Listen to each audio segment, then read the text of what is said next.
제가 열왕기하 16장 1절 말씀을 한번 읽어 드릴게요. 잘 한번 들어보세요.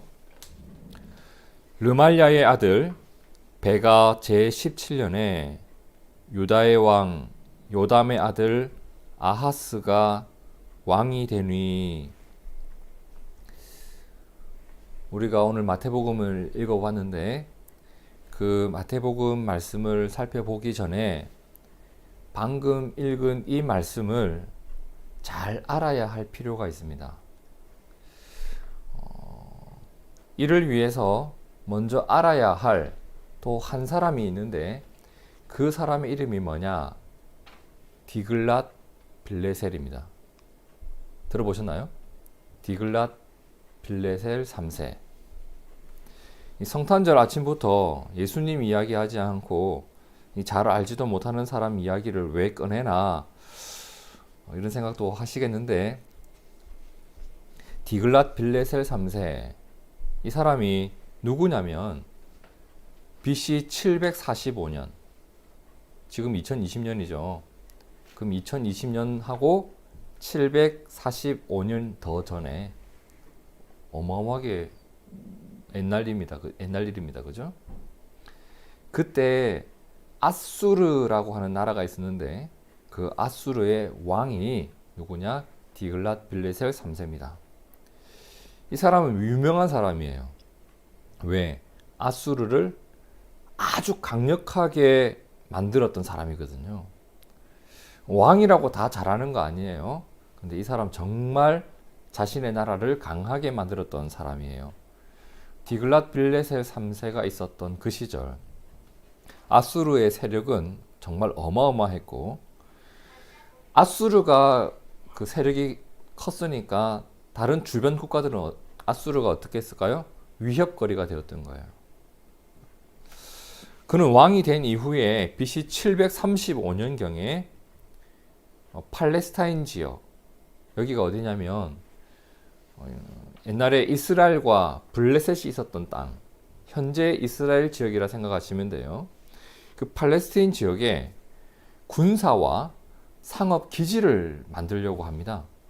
그 일을 위해서 그쪽 주변 나라들을 다 점령을 해가던 시절이에요. BC 735년이.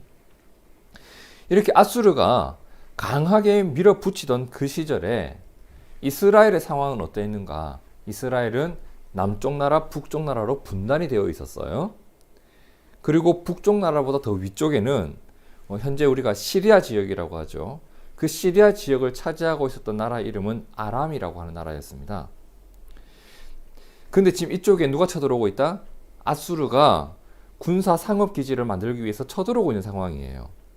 그래서 이쪽 주변 나라들이 대책을 세우기 시작한 거예요. 당시 시리아 팔레스틴 지역, 쉽게 말해 이스라엘 근방에서는 아람이 가장 강한 시절이었어요. 그래서 아람이 중심이 되어서 이쪽으로 쳐들어오는 아수르를 우리가 함께 막읍시다 라고 하는 반아수르 동맹이 만들어지게 돼요. 아수르에 반대하는 동맹. 당시 북쪽 나라, 북이스라엘의 왕이었던 베가는 그 동맹에 함께하게 돼요. 저도 함께하겠습니다. 우리나라도 돕겠습니다. 그런데 남유다의 왕 아하스는 우리는 그 동맹에 함께하지 않을 겁니다 라고 결정을 하게 돼요. 자, 이 일로 인해서 아람의 왕이었던 르신과 북이스라엘의 왕이었던 베가는 우리 힘을 합쳐서 저 남유다부터 때리 부십시다 라고 결정을 하게 돼요. 군사를 이끌고 남유다로 쳐들어가서 우리와 함께하지 않는 아하스 저놈을 폐위시켜버리고 우리의 말을 잘 들을 만한 사람 벤 다브엘, 그러니까 다브엘의 아들을 남유다의 왕으로 세워줍시다. 그럼 우리 말 잘 들을 겁니다. 이러한 계략을 세우게 됩니다. 그 장면이 열왕기하 16장 5절에 나오죠. 이때에 아람의 왕 누가? 르신과 이스라엘의 왕 르말야의 아들 베가가 예루살렘으로 올라간 겁니다. 그리고 싸우고자 하여 아하스를 애워쌌다고 하죠. 그 나라를 치기 시작했다는 거예요. 아하스는 이 일로 인해서 매우 큰 어려움을 당하게 됩니다. 정말 난리가 난 거예요. 자, 이러한 상황 속에서 아하스와 그 당시 유다 백성들이 이 일을 얼마나 두려워했는지 이사야 7장에 매우 자세히 나오죠. 이사야 7장 1절 보시겠어요? 우시야의 손자요 요담의 아들인 유다의 아하스 왕 때에 아람의 르신 왕과 르말리아의 아들 이스라엘의 베가 왕이 올라와서 예루살렘을 쳤으나 능히 이기지 못하니라.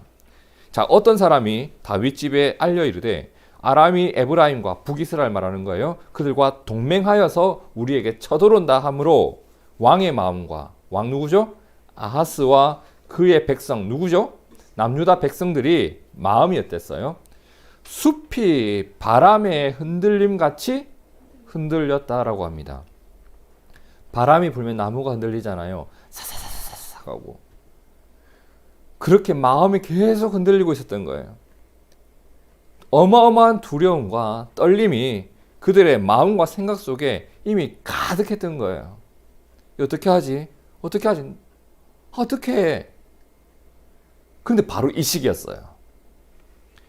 선지자 이사야가 그의 아들과 함께 아하스를 찾아가요.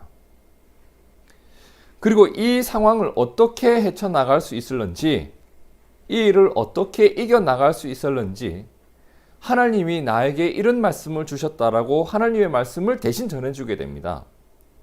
이사야 7장 4절을 한번 읽어볼까요? 시작. 그에게 이르기를 너는 삼가며 조용하라. 르신과 아람과 르말리아의 아들이 심히 노할지라도 이들은 연기나는 두 부지깽이 거루터기에 불과하니 두려워하지 말며 낙심하지 말라. 얘네들이 아무리 화를 내면서 너희에게 쳐들어와도 뭐 같다? 연기나는 두 부지깽이 그루터기. 이게 무슨 말이냐면 나무 짝대기에 불 붙어가지고 다 꺼져가는 그런 것에 불과하니 너는 그들을 두려워할 필요도 없고 낙심할 필요도 없다. 그러니까 제발 조용히 해라. 엉뚱한 말 하지 말고 조용히 해라. 이게 하나님의 명령이었습니다. 그들을 두려워하지 마라. 낙심하지 마라. 6절에 뭐라고 해요? 그들이 너를 쓰러뜨리고 이곳을 무너뜨리려고 그리고 또 뭐? 다브엘의 아들을 왕으로 삼으려고 계획을 세웠지만 7절 보세요. 여호와의 말씀에 이 일은 어떻게 된다? 서지도 못하고 이루어지지도 못할 이야기라고 하는 겁니다. 쉽게 말해 하나님이 허락하지 않는 일이라는 겁니다. 왜? 왜 그들은 이 일을 이루지 못한다고 하나님은 말씀하셨고 이사야는 그것을 장담하면서 이렇게 이야기를 전해줬을까? 왜? 하나님의 약속 때문이에요. 어떤 약속? 하나님께서 오래전 다윗에게 주신 약속이 한 가지 있었습니다. 좀 어려운 말로 다윗 언약이라고도 하는데 여러분 들어보셨는지 모르겠어요. 하나님께서 어떤 약속을 주셨냐면 하나님께서 너의 왕위를 끊지 아니하겠다라고 하는 약속을 주셨어요. 이게 무슨 말인가 하면 왕조가 바뀌지 않는다.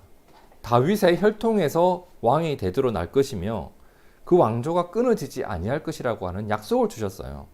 그 내용이 사무엘하 7장에 나오는데 그중 한 구절을 보세요. 7장 16절이에요. 사무엘하 내 집과 내 나라가 내 앞에서 영원히 보존되고 내 왕위가 영원히 견고하리라 하셨다 하라 이런 말씀이 있어요. 그죠?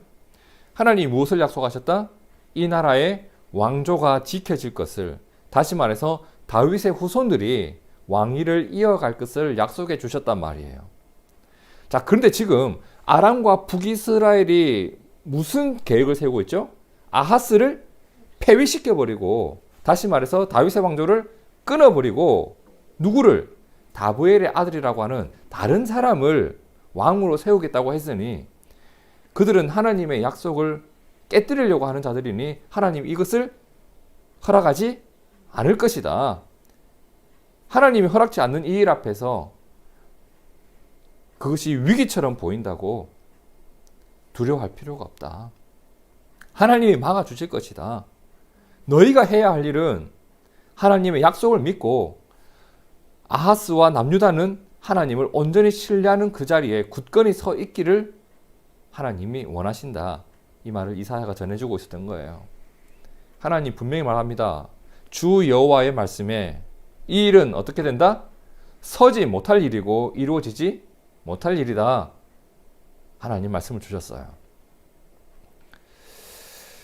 그런데 말입니다. 하나님이 이런 약속을 주셨을 때 이렇게 주면 더 좋지 않겠어요? 내가 언제쯤에 이러한 대안으로 그걸 막아줄 거야 라고 하는 매우 구체적인 내용까지 알려주시면 우리 마음이 좀 시원할 것 같아요. 내가 이런 계획이 있어. 그러니까 두려워할 필요가 없어. 근데 그걸 안 알려주시는 거예요. 홍해 앞에서 서 있는데 하나님이 내가 홍해를 열어줄 거야 라고 알려주시면서 두려워하지 마라고 하면 얼마나 마음 편해요. 근데 그걸 안 알려주는 거예요. 광야로 나가는데 내가 어떻게 너희를 먹일 거야 알려주면 좋겠는데 그냥 가라고 하는 거예요. 안 죽으니 걱정하지 말고 가라고 하는 거예요. 아니 거기서 만나를 줄 거라고 얘기를 하면은 우리가 걱정을 안 할 텐데 더 잘 믿을 수 있을 것 같은데 아하스도 그 고민에 빠진 거예요. 하나님 우리를 구해준다고는 했는데 무엇을 어떻게 하실지를 말씀을 안 해주는 거예요. 그게 모르는 거예요. 어떻게 그 일이 이루어질 줄은 아무도 모르는 거예요. 하나님은 아하스의 믿음을 시험하고 있습니다. 그것까지는 안 알려주면서 다만 나를 믿으라고 하는 거예요. 그걸 믿는 게 믿음 아니겠습니까, 여러분? 르신과 베가의 공격이 반드시 실패하리라는 하나님의 약속을 신뢰하고 그것을 신뢰하기 때문에 무엇을 선택하지 않는 것? 하나님이 미워할 만한 일을 선택하지 않는 것, 이것이 아하스가 해야 할 일이었습니다.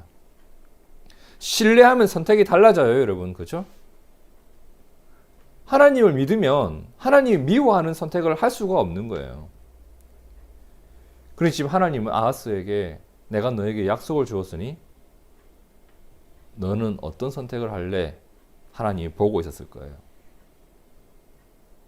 근데 하나님 다시 한번 강하게 말씀하세요. 이사야 7장 9절 함께 읽어보시죠. 만일 너희가 굳게 믿지 아니하면 너희는 굳게 서지 못하리라. 이게 이사야 전체의 핵심 구절이에요.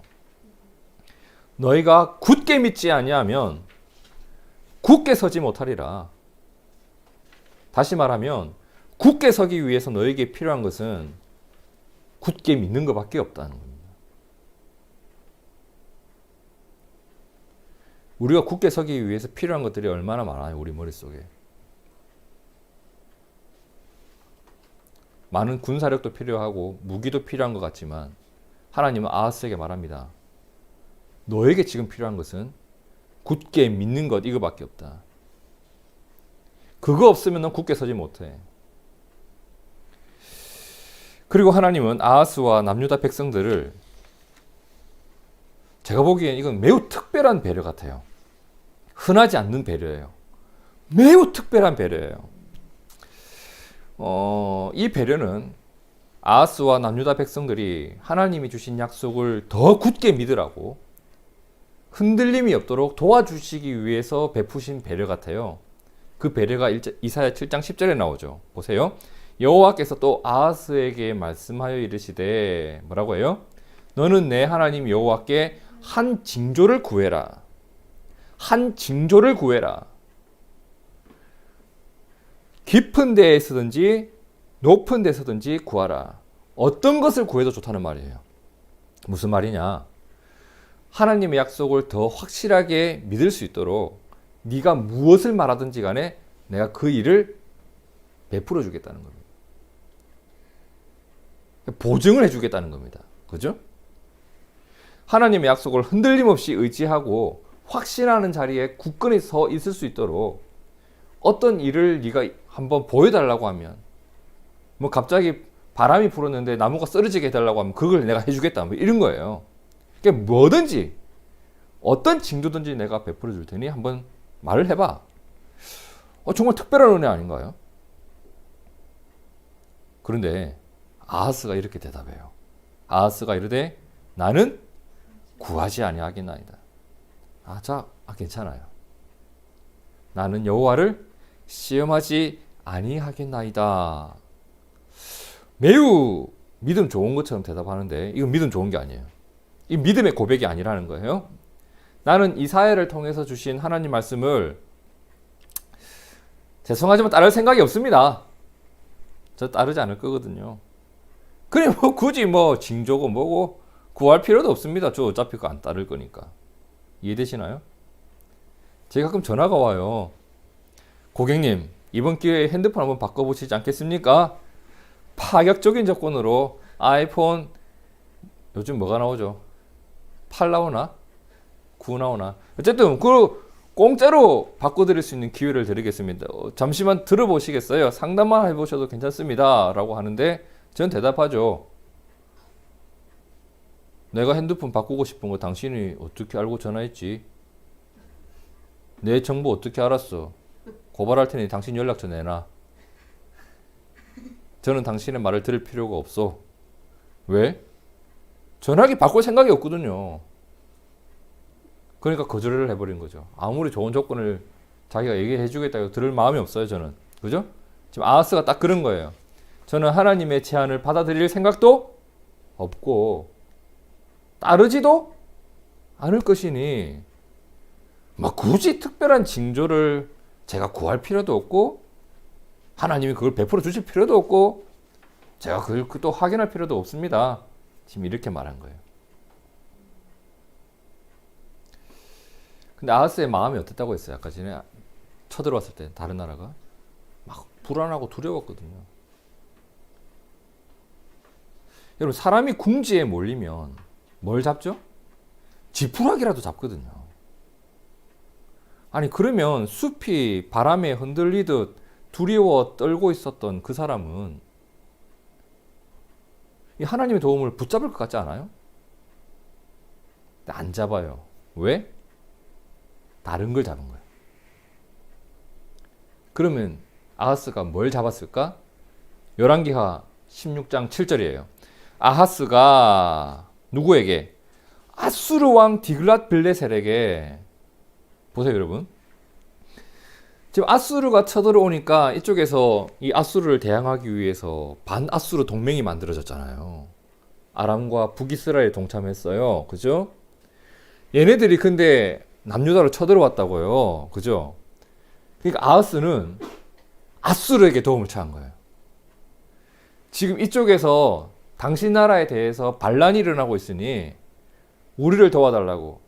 난 당신 편이라고. 아수르 왕 디글랏 빌레셀에게 사람을 보내요. 그러면서 뭐라고 해요? 나는 왕의 신복입니다. 저는 왕의 신하입니다. 왕의 아들입니다. 이렇게까지 얘기해요. 그죠? 아람 왕과 이스라엘 왕이 나를 치니 청하건대 여기로 오셔서 그 손에서 나를 구원하소서. 이 이야기를 하나님께 한 것이 아니라 누구에게 했다? 아수르 왕 디글랏 빌레셀에게 부탁을 한 거예요. 그죠? 그래서 뭘 드려요? 아수르에게 은금과 여호와의 성전에 있는 기물과 왕궁 곳간에 있는 것을 아수르에게 예물로 보내요. 아수르 왕이 얼마나 기분이 좋았을까? 그 부탁을 듣고 와가지고 아람 왕 르신을 쳐버린 거예요. 그죠? 아하스는 반아수르 동맹을 상대하기 위해서 아수르에게 도움을 구합니다. 자, 하나님을 외면해요. 왜? 눈에 보이는 아수르가 더 그의 눈에는 믿음직해 보였던 거예요. 하나님의 약속을 무시해요. 그리고 뭘 의지해요? 아수르의 군사력을 의지합니다. 아하스에겐 이것이 합리적이고 이성적이고 현실적인 대안으로 판단이 되었던 거예요. 이해되시나요? 하나님보다 아수르 의지하는 게 훨씬 낫다라고 아하스는 판단을 했던 거예요. 그런데 잘 들어보세요.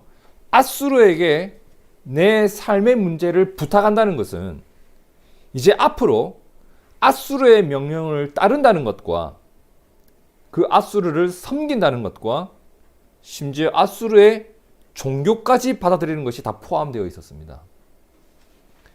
하나님이 이 일을 기뻐하셨을까? 하나님이 도와주시겠다고 손을 내밀었는데 굳이 그것을 뿌리치면서 아수르의 손을 잡았던 것. 아하스의 태도와 이러한 불신앙이 선지자 이사야뿐만 아니라 하나님을 지치게 하는 일이었습니다. 그러니까 이사야 7장 13절에 나온 내용이 그런 내용이에요. 내가 너 때문에 지친다. 사실 망해도 상관없는 놈이에요. 근데 뭐가 있었다? 하나님이 다윗에게 주셨던 약속이 있거든요.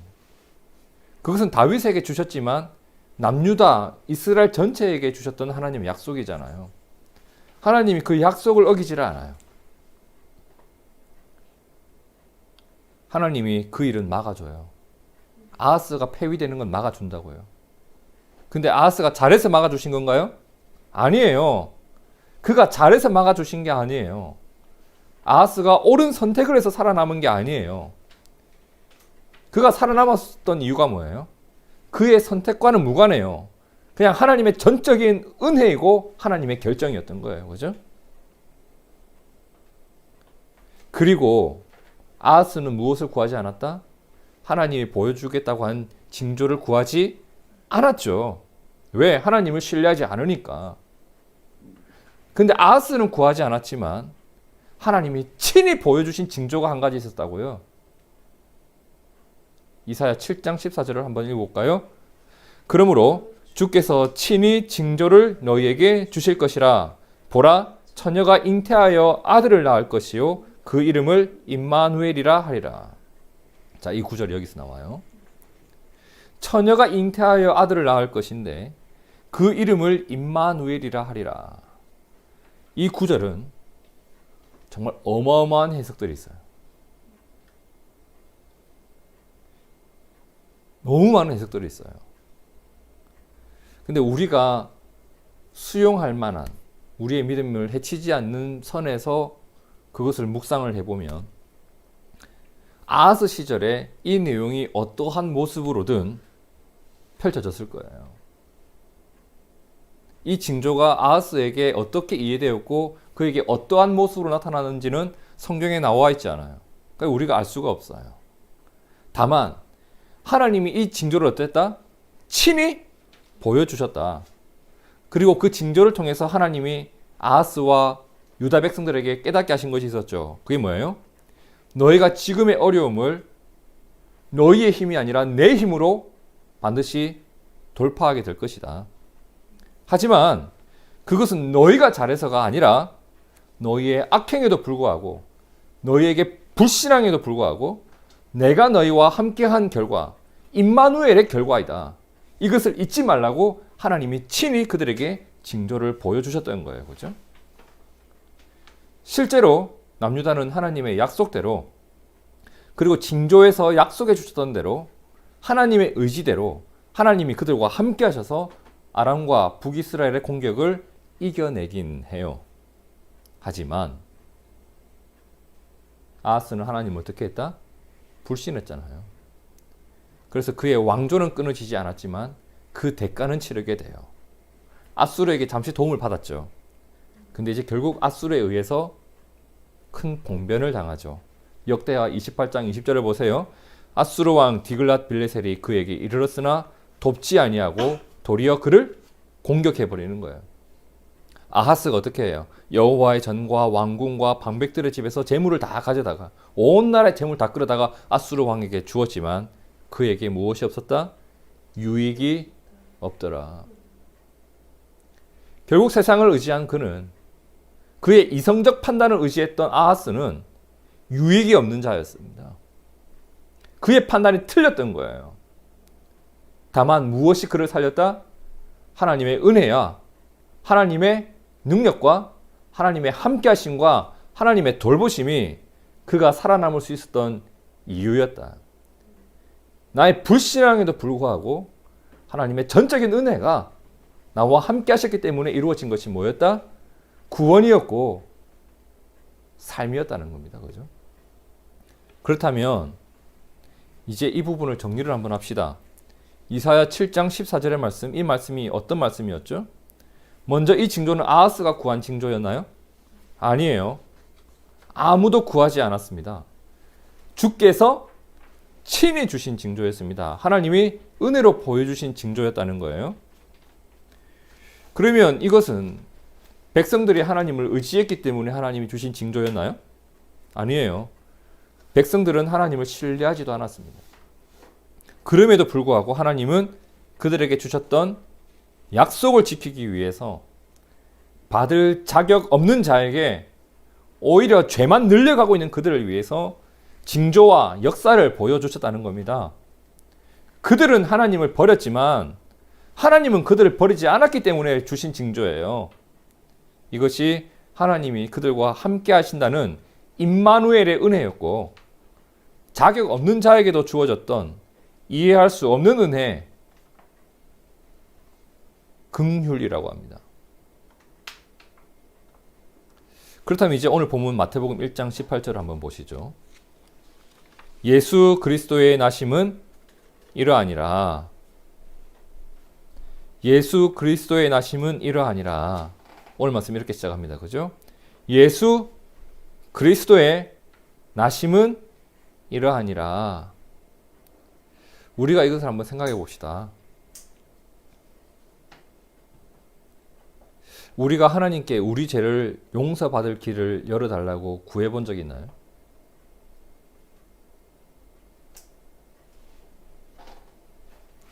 우리가 하나님을 알았기 때문에 하나님, 우리에게 천국에 갈 수 있는 방법을 좀 주시면 안 되겠습니까? 구해본 적 있나요? 우리가 우리 죄를 위해서 누군가를 보내어서 그를 대신 죽여달라고 요청해 본 적 있냐는 겁니다. 우리는 예수님을 보내달라고 한 적이 없어요. 더 정확하게 말하면 예수님이 이 땅에 오셔야 할 이유도 제대로 알지 못해요. 우리야 교회 다니면서 배워서 안다고 하지만 세상 사람들이 예수님이 이 땅에 오셔야 될 이유를 얼마나 알고 있겠습니까? 몰라요. 무슨 말이에요? 예수님은 우리가 찾은 분이 아니에요. 예수님은 우리를 그냥 찾아오신 분이에요. 예수님은 우리의 구원을 위해서 우리가 찾은 분이 아니라 우리를 구원시키기 위해서 우리를 먼저 찾아오신 분이 예수님이에요. 그죠? 근데 여러분, 예수님이 이 땅에 오신 방법 말이에요. 예수님이 이 땅에 오신 방법이 우리가 상상할 수 있는 그런 방법이 아니에요. 우리가 이해할 수 없는 방법이었어요. 이 땅에 아기가 태어나기 위해서는 남자와 여자가 결혼을 해야 돼요. 근데 아직 결혼도 하지 아니한 처녀 마리아에게서 성령을 통해서 아기가 생겼다고 해요. 이 사건을 놓고 오늘 말씀 22절은 이렇게 말합니다. 이 모든 일이 된 것은, 이렇게 예수님이 이 땅에 오신 것은, 이렇게 아기가 태어난 것은 주께서 선지자로 하신 말씀을 이루려 하심이니, 그 선지자가 이사야예요. 이사야가 오래전 아하스에게 무엇을 예언했죠? 주께서 친히 징조를 주실 건데 처녀가 잉태한다. 그 말씀이 완성되는 게 어디다? 예수님이다. 23절 보세요. 보라, 처녀가 잉태하여 아들을 낳을 것이요 그의 이름은 임마누엘이라 하리라 하셨으니 이를 번역한즉 하나님이 우리와 함께 계시다 함이라. 이 징조 오래전 유다 왕 아하스가 통치하던 시절에 무려 700년 전에 주어졌던 예언이에요. 그 시절 모두가 하나님을 외면하고 있었잖아요. 사람들이 구한 징조가 아니었거든요. 하나님이 친히 주신 징조였습니다. 그때 그 시절 하나님이 그들과 여전히 함께하고 있다는 것을 보여주기 위해 보여주셨던 징조였죠. 그런데 그때의 징조가 이 땅에 더욱 선명하고 확실하게 나타난 겁니다. 예수님께서 누구의 뱃속에? 처녀 마리아의 뱃속에 잉태가 되신 거예요. 이것을 통해서 하나님이 우리에게 보여주신 게 있습니다. 뭐예요? 아하스 시절처럼 이 땅의 사람들이 하나님을 의지하고 살아가고 있지 않지만, 그들의 구원을 요청해 본 적도 없지만 하나님이 우리와 함께 하심을 보여주고 계신 겁니다. 우리는 하나님을 간절히 찾아본 적도 없지만 하나님은 우리를 간절히 원해서 찾아오신 거예요. 우리를 구원하고자 하시는 하나님의 의지가 보여지는 겁니다. 우리가 예수님을 원했던 것이 아니라 그분이 우리를 원했기 때문에 오래전 그때의 징조처럼 그때의 약속대로 그 징조대로 이 땅에 예수님이 오신 거예요, 여러분. 예수님은 죄 많은 이 세상에 오셔서 하나님이 우리와 함께 하심을 보여주신 분입니다. 그리고 오늘 말씀 21절처럼 우리를 무엇에서 구원하신 분? 죄에서 구원하신 분입니다. 성탄절은 이것을 기억하는 날이에요. 무엇을? 예수님이 누구를? 나를 어떻게? 먼저 찾아오셨다는 겁니다. 예수님이 하나님을 버린 백성들을 위해서 그들에게 하나님이 우리와 함께 하심을 알게 하기 위해서 그들의 죄를 용서하기 위해서 먼저 찾아오신 것, 그 예수님을 기억하기 위한 날이 성탄절입니다. 저는 이 성탄절에 여러분과 함께 깊이 한번 묵상해 보고자 하는 주제가 있습니다. 여러분 상상을 해보시죠. 아하스가 구하지 아니한 징조를 하나님이 보여주셨어요. 그죠? 그럼 하나님이 그 징조를 보여주면서 하나님이 아하스에게 기대한 것이 무엇이었을까? 하나님 뭘 기대했을까요? 나 네가 잘못해도 계속 도와줄 거니까 그래 네 마음대로 해. 하나님 이런 마음이셨을까? 저는 그렇게 생각하지 않아요. 지금이라도 네가 의지하는 앗수르를 의지하지 말고 이제라도 회개하고 돌이켜서 나를 의지하는 그 자리에 서 있기를 하나님 원하지 않으셨을까? 회개하고 돌이키는 거였어요. 그죠? 근데 그 아하스 시절보다 우리에겐 더 확실하고 명확하게 보여주신 징조가 나타났어요. 하나님이 우리와 함께 하신다는 징조가 너무 확실하게 나타났다고요. 예수님이 오셨잖아요. 우리가 그분이 오시기를 구한 적도 없고 하나님께 이러한 은혜를 받을 자격이 있는 것도 아니지만 하나님은 오직 은혜로 예수님을 이 땅에 보내주셨고 그 일을 통해서 우리를 죄에서 구원하고자 하셨고 예수님을 통해서 하나님이 우리와 함께 하신다는 것을 알게 하셨단 말이에요. 마리아를 통해 오신 예수님, 처녀의 몸을 통해 이 땅에 오신 예수님, 하나님은 이 징조를 우리에게 알게 하셨습니다. 그러면 하나님은 우리에게 무엇을 기대하실까? 아하스가 회개하고 돌아오기를 원하셨던 것처럼 오늘 우리에게도 그것을 기대하지 않으실까요? 요한복음 1장의 말씀을 한번 보시겠어요? 자기 땅에 오매 자기 백성이 영접하지 아니하였으나 예수님이 이 땅에 오셨어도 수많은 사람들이 예수님을 여전히 믿지 않아요. 예수님을 따르지 않아요. 근데 오늘 우리처럼 그분의 오심과 그분의 죽으심과 그분의 부활을 믿고 있는 우리에는 어떤 사람이에요? 1장 12절 영접하는 자, 곧 그 이름을 믿는 자들에게는 하나님의 자녀가 되는 권세를 주셨으니 맞아요. 예수님은 이 땅에 오셔서 하나님이 우리와 함께 하심을 알게 하실 뿐만 아니라 우리를 하나님의 자녀로 세우신 분이에요. 그러면 하나님 뭘 원하실까? 그 자녀다운 모습을 원하시지 않을까? 하나님이 죄를 미워하듯 나도 죄를 미워할 줄 알고 이제는 하나님의 은혜를 바라볼 줄도 알고 숲이 바람에 흔들리듯 두려움과 떨림이 나에게 있을지라도 하나님을 의지하면서 이겨낼 줄 아는 그 하나님의 자녀다움이 우리에게 있기를 하나님 원하지 않으실까?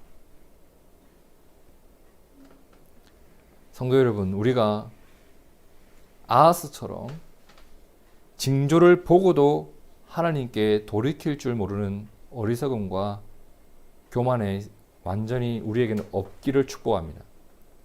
그 일이 일어나야 돼요. 우리를 위해 약속대로 이 땅에 오신 예수님을 마음에 모시고 우리에게 있어야 할 일은 하나님을 의지하는 일입니다. 그리고 주의 말씀 앞에서는 고민이 아니라 순종이 있어야 합니다. 때로는 넘어져도 하나님께 돌이킬 줄 아는 성도의 모습이 오늘 우리의 모습이 되었으면 좋겠습니다. 정말 자격 없지만, 부족한 건 많지만 그러한 우리를 구원코자 예수님이 이 땅에 오셨습니다. 징조를 보여주시면서 이 땅에 오셨습니다.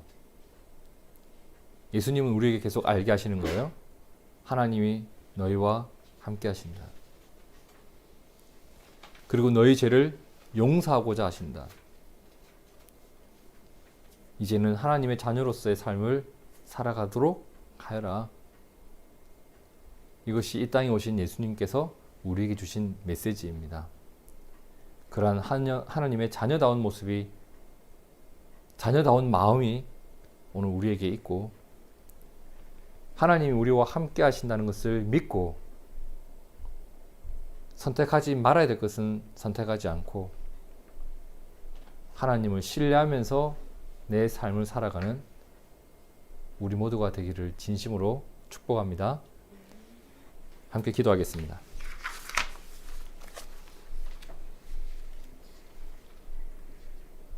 하나님, 오래전 보여주셨던 징조대로, 오래전 약속하셨던 징조대로 예수님이 이 땅에 오셔서 오늘 우리에게도 알게 하셨습니다. 무지한 너희들이 구한 적 없으나, 무지한 너희들이 바란 적 없으나 내가 너희를 찾아왔고 하나님이 너희와 함께 하심을 알게 하였고 하나님의 구원을 의지하게 하셨습니다. 하나님, 세상에 의지하며 살아갈 만한 것들이 수없이 많이 보이지만 그러한 것들이 나에게 유익이 되지 않는다는 것을 우리는 확실히 압니다.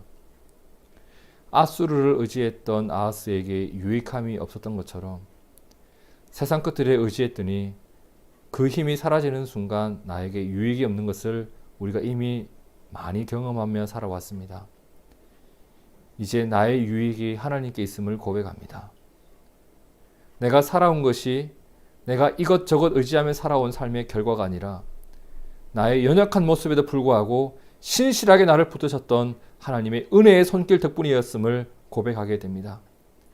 나는 죄 가운데 거하였으나 하나님은 신실히 나를 인도하셨고 나는 연약한 선택을 하며 살아왔으나 하나님이 그 모든 것들을 선하게 바꾸어 오셨음을 깨닫게 되었습니다.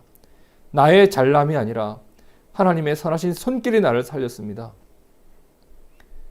예수님을 통해서 다시 한번 그것을 마음에 새깁니다. 우리와 함께 하셨던 하나님 고맙습니다. 우리를 다시 세우시는 하나님 고맙습니다. 그 하나님의 은혜를 의지하며 살아가는 우리가 되어서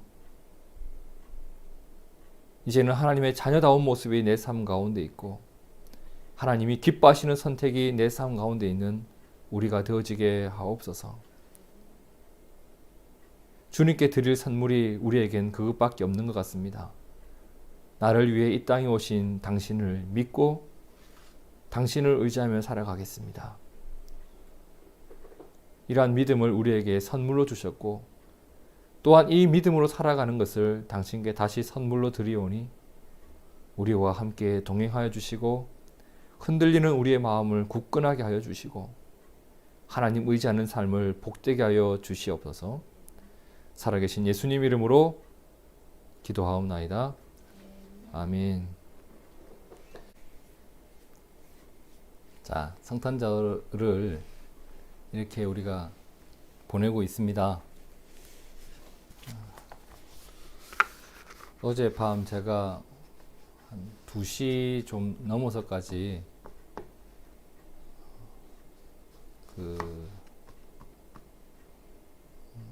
정리를 좀 해야 될 것들이 있으니까 주일 예배도 준비해야 될 것이고 오늘 말씀도 다시 한번 묵상하면서 그냥 계속 그렇더라고요. 우리가 성탄절을 너무 우리 중심으로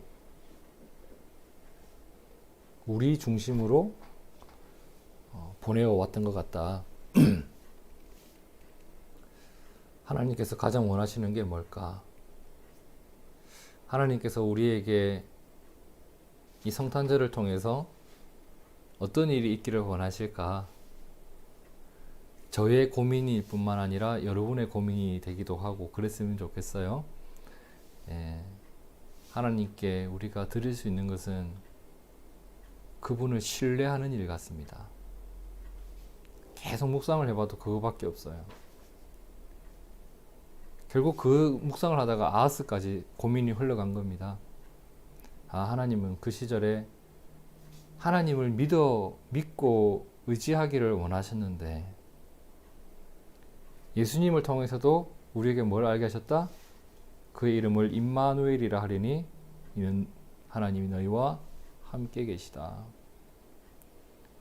그 일을 믿는 자리, 그리고 그 일을 믿기 때문에 나타나는 삶의 현상들, 말이 바뀔 수도 있겠고 생각의 흐름이 바뀔 수도 있겠고 눈빛이 바뀔 수도 있겠고 그것 때문에 또 표정이 바뀔 수도 있겠고 그것 때문에 또 가족을 바라보는 눈이 바뀔 수도 있겠고 그것 때문에 내 삶을 해석하는 해석의 흐름이 바뀔 수도 있겠고 하나님이 여러분과 함께 하십니다. 코로나가 창궐에 있는 이 순간도 함께 하시고 여러분의 힘든 삶 한복판에도 함께 하십니다. 예수님이 이 땅에 오셔서 우리에게 알게 하신 건 그거였어요. 이 징조를 통해서 온 것도 우리에게 알게 하기 위함입니다. 무엇을? 하나님이 우리와 함께 계시다. 한 번 더 기도할게요.